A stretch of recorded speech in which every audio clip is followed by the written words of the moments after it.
is not game over.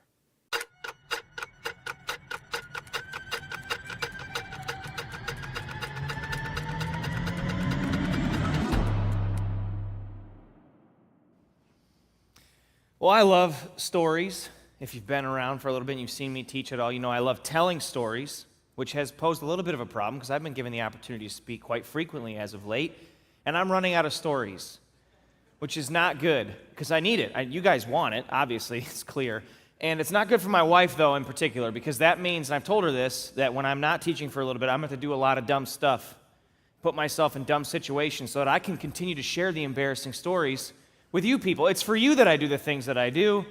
So I told her that, and she's not excited. In fact, most times, like I used to tell her when I would teach, like when I first getting started teaching, I would tell her some of the stories I was going to share ahead of time, and then she started like filtering what I was allowed to say and what I wasn't, so I stopped telling her. Now she's surprised every weekend when I teach. She has no idea what she's getting into. So pray for my wife. Anyway, I love stories. I love telling them, but I do love listening to stories. I love good podcasts that tell stories. I love reading. I love to sit up at night. One of our favorite activities as a married couple is we sit at night and we read books, and we're reading different types of books. We have different tastes, but you can get really wrapped up in a story. It's why you binge certain television shows, because you love the story in it, or movies that you really love. You fall in love with the characters. Like, stories are awesome. And one of the best stories that's come out in my lifetime came out in the year 2000. It's Gladiator. Any Gladiator fans? You can put in the chat. Yeah, Gladiator fans? I've never seen it. It's rated R, and I'm a Christian. So the only rated R movie I've seen is The Passion of the Christ, because that's the only one I'm just kidding. I'm joking. I've seen Gladiator. It's a great movie. Some of you are now judging me. That's all right. This is Russell Crowe as Maximus, the main character. And one of the scenes in Gladiator is a great story, by the way. It's got all the different marks of a good story, like love, loss, betrayal, revenge, fighting, all that stuff. It's a great story. And one of the opening scenes, there's a battle that's taking place, and he's kind of in charge of the troops, and so he gives whatever. What does everybody do in the movies when they have a battle coming up? What do the commanders do? They always have to give a speech. They got to give a speech. They're talking to thousands of people, and everybody's able to hear all their words and their jokes. It's pretty cool. So he gives a speech, and he says this one line. And this one line, many people know this line. If you're a Gladiator fan, you probably already know what I'm about to say. He says this one thing that pumps his dudes up. He says, what we do in life echoes in eternity. He says to his guy, what we do in life echoes in eternity. What we're about to do today, what we do in our lives, people will be talking about it forever. It's kind of a cool quote. It pumps you up before you go into battle. But I was thinking about it. The principle, we actually believe the principle to be true. Like, if you're honest, you know this is true. For instance, if you're trying to get in better physical shape, you know that you should pay attention to what you eat, and you should exercise more frequently. And if you make those decisions today and you consistently make those decisions, then your future you will be more physically in shape. Same thing could go with budgeting. If you don't have a great handle on your finances, but you set a budget and you stick to that budget, you make that decision every day, your future you will thank you for the decisions that you made. Like, we see this all the time, and we actually see it in our lives when it doesn't work out. Like, if we're honest, you know that if there's a part of your life where you're unsatisfied, where things aren't the way that you hope that they would go, aside from like things that are outside of your control, oftentimes it's because decisions you made in the past brought you to where you are today. Like, maybe if your finances aren't in order, it's probably because, and this is not for every case, but it's probably because you're spending more than you're actually making, or you don't have a good budget. Like, we know that our decisions today actually affect our future. And that's where I took the bottom line for this weekend, the one principle we're going to talk about. I actually stole it from Maximus from Gladiator. I just changed it. Your bottom line is your faith today echoes in eternity. Like, if you're a follower of Jesus, the way you live out your faith, it actually echoes in eternity. How you exercise your faith today actually matters. And so we've been in this series called The End, where we're discussing all things the end. Last week, our lead pastor, Ben Snyder, discussed what's going to be most important in the end. Next week, he's going to come back and discuss Matthew chapter 24, where we get to see like what the end might look like. And this week, we're going to talk about what matters now in light of the end. And we're going to look at Matthew chapter 25, where Jesus, he has a moment with his disciples where he needs to clarify what matters most today. And he's going to tell 3 stories that illustrate 3 ways that your faith, that my faith, that our faith echoes in eternity. Jesus was a master storyteller. He often told these things called parables. Parables, if you don't know, are just stories that Jesus made up that would illustrate a big point, an important point. And we're going to discuss 2 parables today and then a different story. The first parable we're going to discuss is the parable of the Bridesmaids. This is a wedding parable. So what Jesus would do is he would take things that people understood, like wedding ceremonies in the first century, and he would use those stories to illustrate a point. Now, when you read the parable of the bridesmaids, it doesn't make a ton of sense to us 2,000 years later because our weddings look a little different. So if I were to create like a parable about weddings, I've done quite a few weddings. If I were to create like a parable that taught a lesson, maybe my parable would it'd be a wedding parable, and it would teach that oftentimes, not all the time, but there's specific differences generally between men and women, and you see this in the wedding meetings. For instance, almost every time I have a meeting with the bride and the groom, we'll talk all the details. You know, you're going to do a candle thing, all that stuff. And then at the end, I'll ask the groom, I'll say, groom, what color suit are you wearing? And the reason why I ask is not because I'm that interested, no offense, but because I want to make sure that I don't wear a suit that looks weird compared to their suit. You know, I ask my wife, what about this color? So I say that to the groom every time, like, what color suit are you wearing? And like 9 times out of 10, the groom will go, it's like gray with a pink tie. And then I look at him like, great. And then the bride, 9 times out of 10 will go, it's a charcoal suit with a coral tie. And she's got the right words, and it matters to her. And the groom's like, ugh. And almost 9 times out of 10, this is the difference between men and women, right? Like, mostly, not everybody, but men, details about what your color of your clothes and stuff don't matter that much. A lot of us are color deficient. We don't even see the colors that well, and women care about that stuff. It's just a general difference. That's a parable that I just told. That kind of makes sense to us, right? Jesus would do the same thing. He'd tell a parable about something everybody would kind of understand, and then he would illustrate a big point with that parable. And that's what he does with this one, the parable of the bridesmaids. So, back in first century Middle East, for Jewish people, weddings looked a little bit like this. The bride and the groom would get engaged. Parents would agree on it. There'd be a price to pay, all that kind of stuff. But then a year later, the ceremony would happen. They would be technically legally betrothed. So basically, if they were going to call off the wedding, it would take a divorce. So their engagement looked a little bit different than ours. But they would be engaged for a year. And then at that year's point, basically, that whole time, the groom would be preparing a place for his bride. And after about a year, he would go collect his bride. Like his dad would be like, everything's great. You can go get your bride. Let's start the wedding ceremony. And oftentimes, most times, he would go get his bride in the middle of the night. So it's kind of a cool situation. And then the bridesmaids had a very specific role. They had a lot of roles, a very important role to be a bridesmaid. And the bridesmaids would have to have these lanterns that were filled with oil, and they would actually guide the bride to the groom in the middle of the night with their lanterns, with their torches. So they would need a lot of oil. The bridesmaids in our story that Jesus tells us, there are 10 of them, 10 big wedding party. And the bigger the wedding party, the crazier the wedding is. But there are 10 bridesmaids.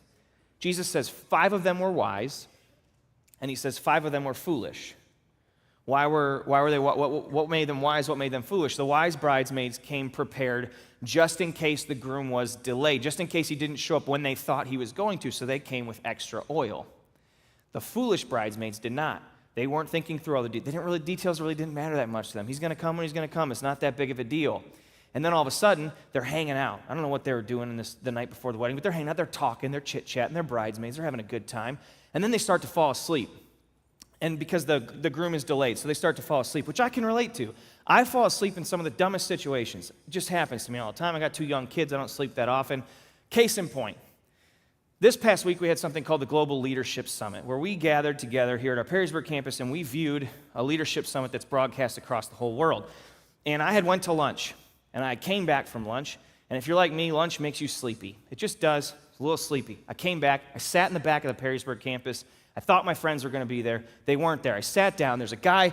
He was one seat over to, there was a seat in between us. He was to my left, and I'm starting to feel it. I got through one talk, and then there was this other talk, the middle talk, and I could just feel it. You know the feeling like when you're falling asleep and you're trying everything you can to fight it. But I couldn't fight it that much. I'm like in the middle of a crowd, so I'm sitting there in my seat, and I'm like, okay, Andy, if you lean forward and really focus on this lady's awesome, and people were crying during her message. It was a very good one.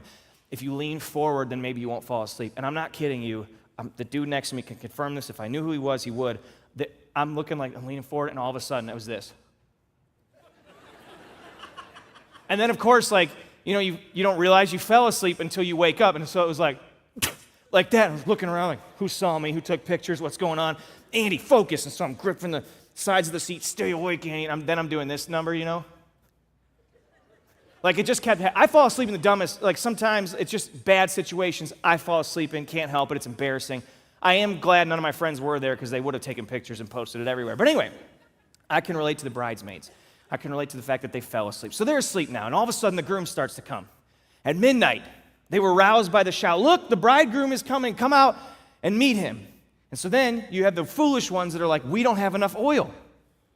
We don't have enough oil. Like, we didn't bring enough. It's been burning and now we're out of oil." And so they look to the wise ones and they're like, "Hey, you brought extra. Can we have some of your extra oil?" And the wise ones, of course, are like, "Well, no, because if we give you our extra oil, we won't have any oil." And then we all look dumb. And so they're like, "No, go to the store and go buy oil." So they go to the store. Problem was, anytime that happens when you're running late and you think you have time to get stuff, you're never going to be on time, right? And they weren't. So while they were gone to buy the oil, the bridegroom came. Then those who were ready went in with him, the wise ones. They went in with him to the marriage feast, and the door was locked. Later, when the other 5 bridesmaids returned, they stood outside calling, "Lord, Lord, open the door. We're here. We got our oil. Open the door for us." And look at his response, the groom. He says, "Believe me, I don't know you." And this word, I did a little research on it. In the original language, that know is like knowing about, like knowing of the person. Like he's basically saying, "I've never heard of you. I don't know who you are." So again, the story didn't actually happen. Jesus is trying to illustrate a point. It's almost as if Jesus is looking at these people, or the groom is looking at these people, and he's saying, like, "Hey, if you really knew me, you would have stayed focused. You would have been prepared. You would have put first things first." And Jesus, through this story, might be telling his disciples and the people listening, "Hey, if you really know me, you'll stay focused. You'll keep first things first. You'll have your priorities straight. You will be prepared." In fact, this is his warning based on the parable. He says, "So you too, everybody listening, including us today, must keep watch. For you do not know the day or the hour of my return." As you read the story, the wise bridesmaids are excited. They're prepared. The foolish ones are not. "It's going to happen. I don't know when it's going to happen. I don't really like it. We'll get there when we get there. I'll handle my stuff when we get closer to it." They didn't act excited at all. In fact, what we see in this parable of the bridesmaids, is that knowing Jesus will give you an eternal perspective today. Like, you know, eternity, the end, whatever you want to call it, is coming, and so that will change the way that you behave today. So instead of living in fear of what's coming or being overwhelmed with what life has thrown at you, or distracted by all the different things, we're actually, because of our eternal perspective, it changes the way we live today. We are intentional today with our time, with our resources. As followers of Jesus, we don't know when he's coming back, but we know today matters. Our faith today echoes in eternity, and knowing Jesus will give you an eternal perspective today. And so what does this look like for you? It looks like knowing that end is coming. You know how important your decisions are today. It changes the way that you interact with people. It changes the way you interact with somebody at the coffee shop or the restaurant, whatever, because you know eternity is in the balance, and that your faith, the way you treat people, the way you live actually can affect the future. It can actually affect people's eternity. It's a big deal. Our faith today echoes in eternity. That's the first parable. The next one is called the parable of the talents. It says, again, the kingdom of heaven, because he's trying to really hammer this point home. Again, the kingdom of heaven can be illustrated by the story of a man going on a long trip. He called together his servants and entrusted his money to them while he was gone. And so he gave 5 bags of silver to one. This could be in the original, it would be 5 talents. A talent was a large sum of money. So he gave 5 large sums of money to one, 2 bags of silver to another, and 1 bag of silver to the last, dividing it in proportion to their abilities. Now, I don't know what their abilities were or what it meant here, but I just imagine it's like, this guy has been with the company, or maybe she's been with the company for years. She has got a proven track record of handling the money well. We're going to give her 5 because she can handle it. And the next guy is like, well, he's been around for a little bit. He's still learning the ropes, but he's doing really well. He's very talented. We're going to give him 2. And this next guy, like he's newer. He's got a lot to learn. We're just going to give him 1. Don't risk too much there. That's what I imagine it to be like. So he does this. He gives them according to their abilities, and he left on his trip. What do they do while he's gone? The servant who received the 5 talents, the 5 bags of silver, began to invest the money, and he doubled it. He earned 5 more. The servant with 2 bags of silver also went to work, and he earned 2 more. But the servant who received 1 bag of silver, this is so strange, he dug a hole in the ground, and he hid the master's money. There's so many better things he could have done. Like, I've thought about this. This dude needs better friends who'd be like, hey, whatever you do, don't bury it. That's the dumbest thing you could do. But he didn't have that, so he just did it. He just buried it. And you have to wonder, like, why did he do this? All joking aside, why would he do this? I don't know. I always try to put myself in the position of the characters in the scriptures, especially the ones that make the wrong decisions, to kind of try and understand. And for him, I was sitting there, I was like, maybe he watched 5 talents, 5 like lifetimes worth of money, 2 over here, and me, I get 1. My boss is so rich. This master has so much stuff that the one he gave me, it doesn't, like it's insignificant. What I have is insignificant. Maybe it doesn't matter that much what I do with it, and I don't want to lose it, so I'm just going to put it in the ground. That's one idea. But after a long time, the master returned from his trip and called them together to give an account of how they had used his money.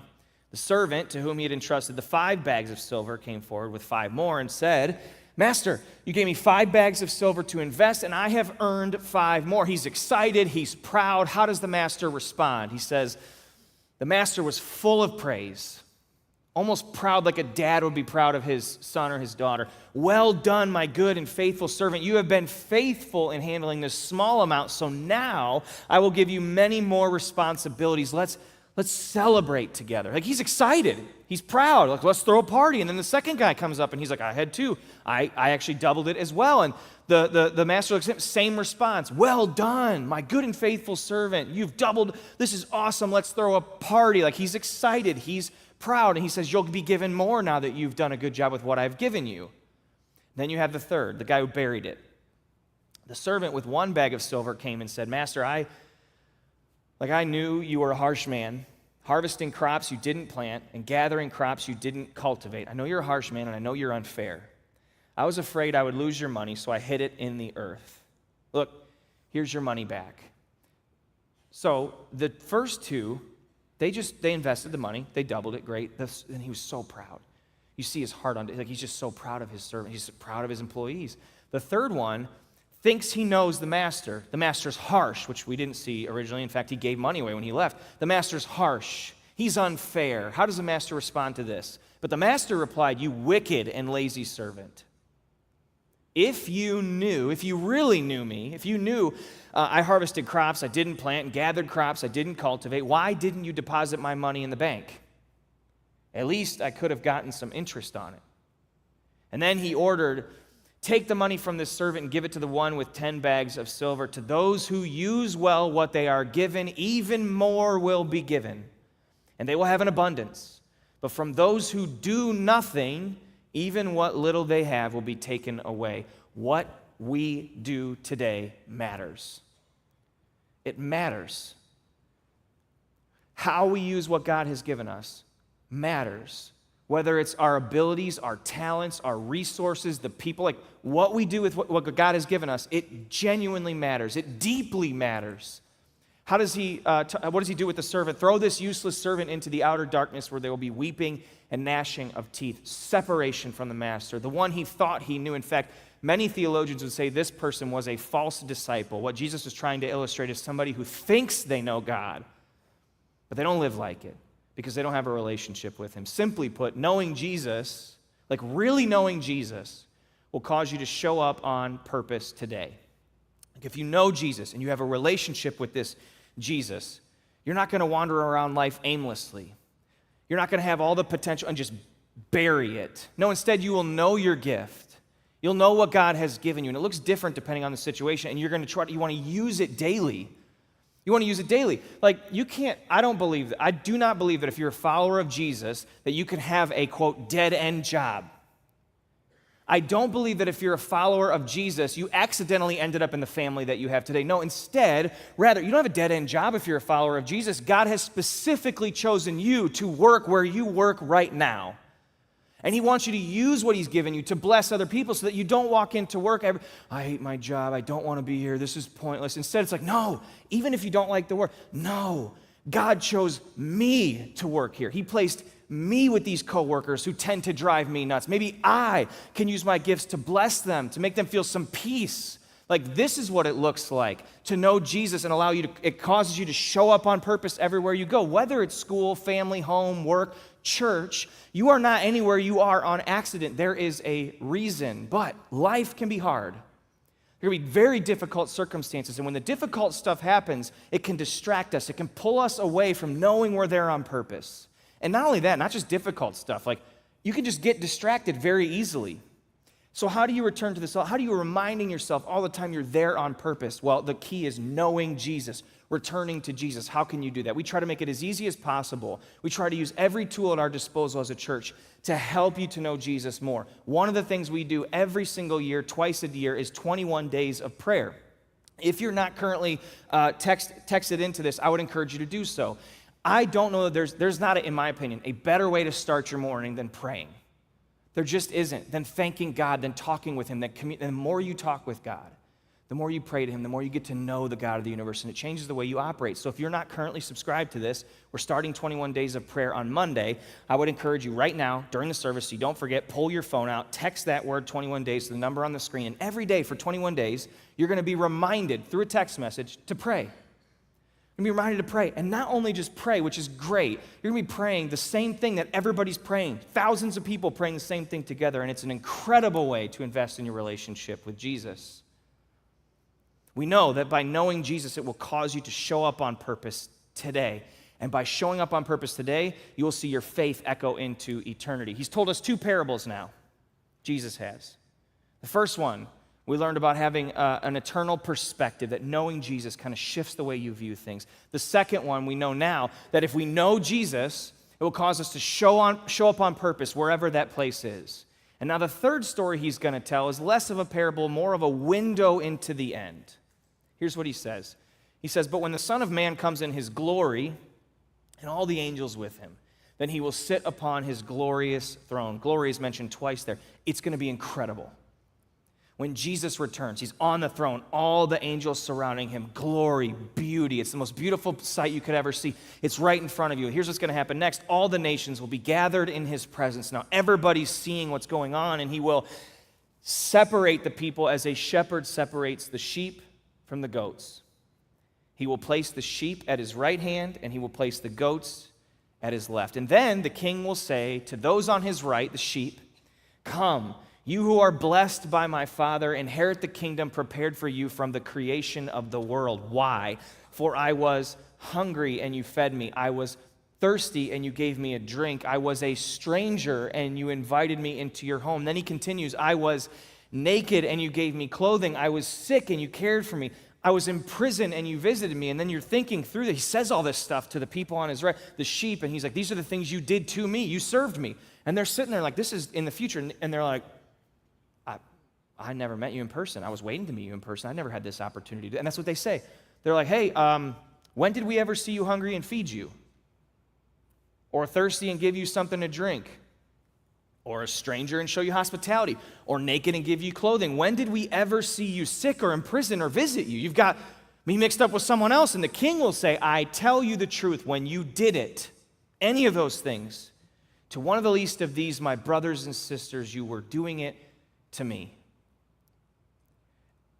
This is profound. What Jesus is saying is that as you serve people who are different from you, who aren't as well off as you, who are in bad circumstances, and everything in between, as you serve those people, you're actually serving Jesus. So that when you heard about Second Saturday stuff earlier, when you go out as a church and you serve your community, you're serving Jesus. Like when you bless other people, when you pray for other people, when you give financially to cover the gap that people are experiencing, when you bless people with prayer and acts of service, like you're actually doing that. That's big. You're doing it for Jesus. It's huge. He said, "Come into the kingdom because you have served me as you serve people." But now he's got to address the others. Then the king will turn to those on his left and say, "Away with you, you cursed ones, into the eternal fire prepared for the devil and his demons." Why? "For I was hungry, and you didn't feed me. I was thirsty, and you didn't give me a drink. I was a stranger, and you didn't invite me into your home. I was naked, and you didn't give me clothing. I was sick and in prison, and you didn't visit me." So you think through this. The sheep have already heard that they did these things. As they served others, they were serving Jesus. Now the goats here, the other people on the other side, on the left, Jesus says, "You didn't do any of this for me." And you would think if you're in that category right now, like if you're in the goat category, you would think, "Oh, well, okay, I just realized I just wasn't serving people." Like, you'd think they get it. They're so far removed from what's going on. They are so distracted, so ignorant, so aloof as to what's happening right in front of them that they didn't even see that the sheep just asked the very question they're now going to ask. And they're like, "Lord, when did we ever see you? I didn't get a chance. Never saw you hungry or thirsty, a stranger or naked or sick or in prison and help. We never had that chance." so unaware. And what's his response? He says, I tell you the truth. When you refused to help the least of these, my brothers and sisters, you were refusing to help me. It's almost as if Jesus is saying, if you really knew me, like if you really knew me, you would have loved differently. You would have loved differently. You could even take off that last word. You would have loved. Now, the church, sometimes rightfully so, gets a lot of criticism for being hypocritical, judgmental, et cetera, et cetera. Sometimes that's misplaced, sometimes it's properly placed. What concerns me is that we do have people that present themselves as Jesus followers, like I follow the King of Glory, the one who gave me everything I have, and yet their lives are marked by nothing like love at all. In fact, if you were to ask people, like if it was like Andy, let's ask 100 people who know you. Let's ask them this question. If you would describe Andy, would you ever use the word love? And they're like, no, nope.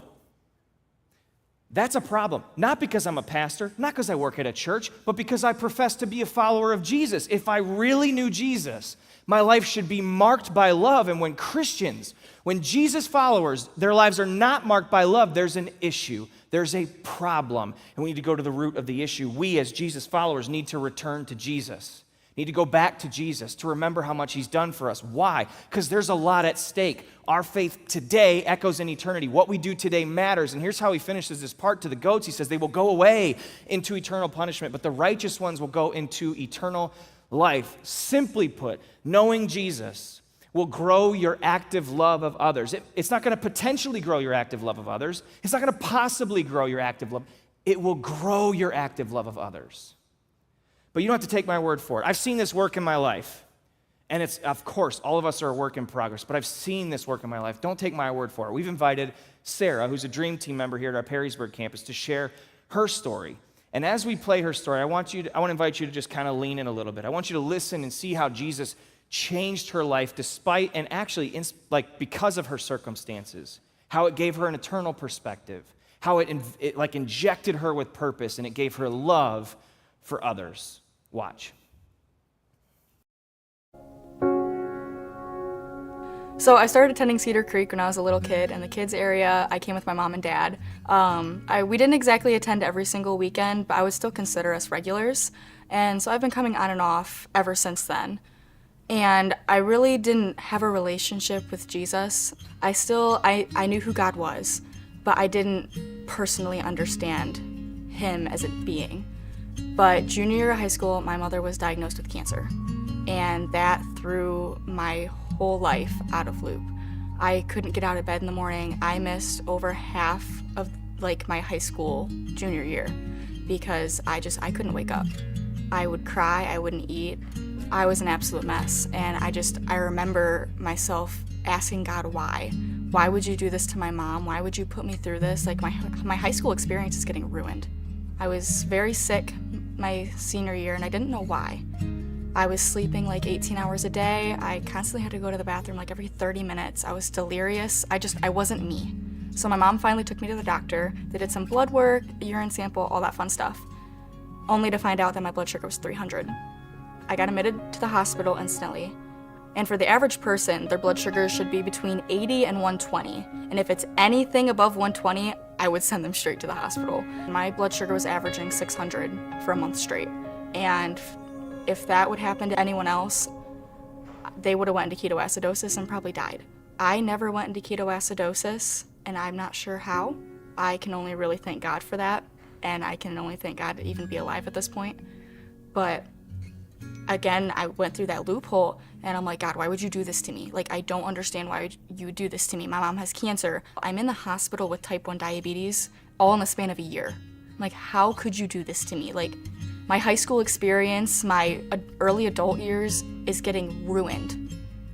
And right after I got diagnosed, I got sent home, and I was had to figure out how to live, all my devices, how to figure out my sugar, how to stay alive. There were so many incidences where my blood sugar would drop, and I really I had to fight to keep my eyes open because I was scared I was going to go into a coma. And I still have those moments, and it's terrifying. It's terrifying for my parents because seeing their daughter's blood sugar at 40 at 3 in the morning is terrifying. And it's not that I didn't want to die. I loved life, but I didn't have a reason to get up every morning, if that makes sense. So my dad finally was like, all right, let's get up, you're coming to church. I didn't attend church for quite a while because I didn't have that relationship with God. And my dad's part of the dream team, he's on security and he's a greeter. And he forced me. He quite literally drugged me through the doors of the church at 7 a.m. to see what he does. I walked in sweatpants, a sweatshirt, no makeup. I looked like I crawled out of bed because I did. I kept crying while my dad was walking around showing me what he's doing. And I'm embarrassed, honestly, that people saw me that way. And I was probably that way for about a month. And one day, I told myself, I'm like, you know what? You're gonna get up early, you're gonna get clothes on, you're gonna do your makeup, and you're gonna fake it till you make it. You're gonna put a smile on your face, and you're gonna fake it. And I did. I put makeup on, I did my hair, I got ready, and I faked the smile. And about halfway through the morning, it wasn't fake anymore. That fake smile honestly turned into a real smile. I'm like, oh my gosh, this place is amazing. And I was happy for the first time, and I couldn't even tell you how long. So I decided to do growth track. And I went through growth track with Rick and Ryan, and they're the best people ever. I absolutely love them. They took me through growth track, and I just felt God in me and through growth track. Everything that I did in growth track just spoke so much to me. So when we did our spiritual gifts assessment, which I believe was on week 3, it was kind of crazy to see how well my results matched up with who I thought I was as a person. Taking that test and really just going through my top 5 was like, holy cow, like, this is me. Like, this is exactly who I am as a person. And I think it really just hit home, like, God is showing me, like, I know you. I know who you are without you even realizing it. And I think that really just showed me all my gifts and what God put me here for. And that he put me here to make more disciples of his and just to be my bubbly self and show people to Jesus. I'm such a happy person. My mom is cancer-free. Of course, I still have diabetes. That's not gonna go away, but I have learned to cope with it so well, and I have so many supporters that help me get through it. And I'm happy in this single era of my life. I'm learning who I am as a person. I couldn't even fathom if you told me 2 years ago that this version of Sarah existed. I wake up every morning excited to start a new day. And the only reason for that is God. Come on.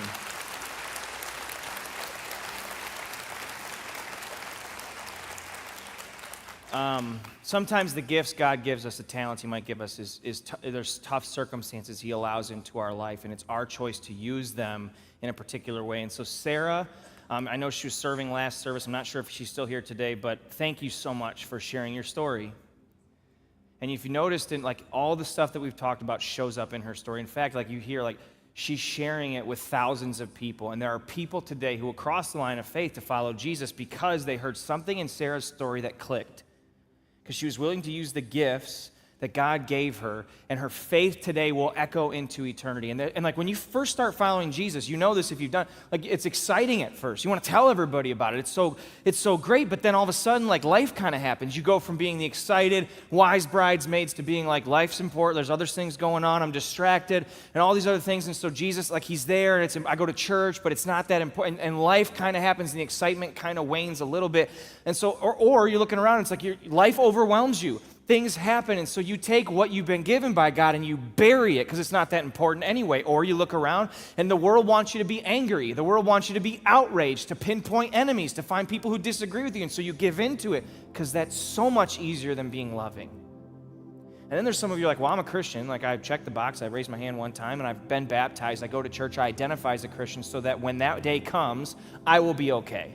I'm one of the sheep. Look at the invitation from the writer of Hebrews, our memory verse for this series. He says, "For if we are faithful to the end, trusting God just as firmly as when we first believed, we will share in all that belongs to Jesus." It's our trust, our faith in him, and that reveals itself in the way that we live today. Our faith today, it matters. It matters. It does. And some of you are well, I don't know, isn't mattering enough? Because if you leave today, this would be a big whiff. If you left the service today, it's what was church or what did you learn? It's I got to be better. Like, I got to show up better at home, show up better at work. I got to make sure that I'm handling things differently, loving people more than I have recently, having an eternal perspective, being prepared. And you're like, these are the things I'm going to do. And then when Jesus returns, I will be a sheep. Everything will be fine. That is not the message we've been given. Should you do those things? Yes. But they earn you exactly nothing as it relates to heaven. They don't earn you anything. Look at what Jesus says, and I kind of skimmed over this initially when we talk about the sheep. He says, come, you who are blessed, the sheep, by my Father, inherit the kingdom prepared for you. Get this, from the creation of the world. You've already been given eternity.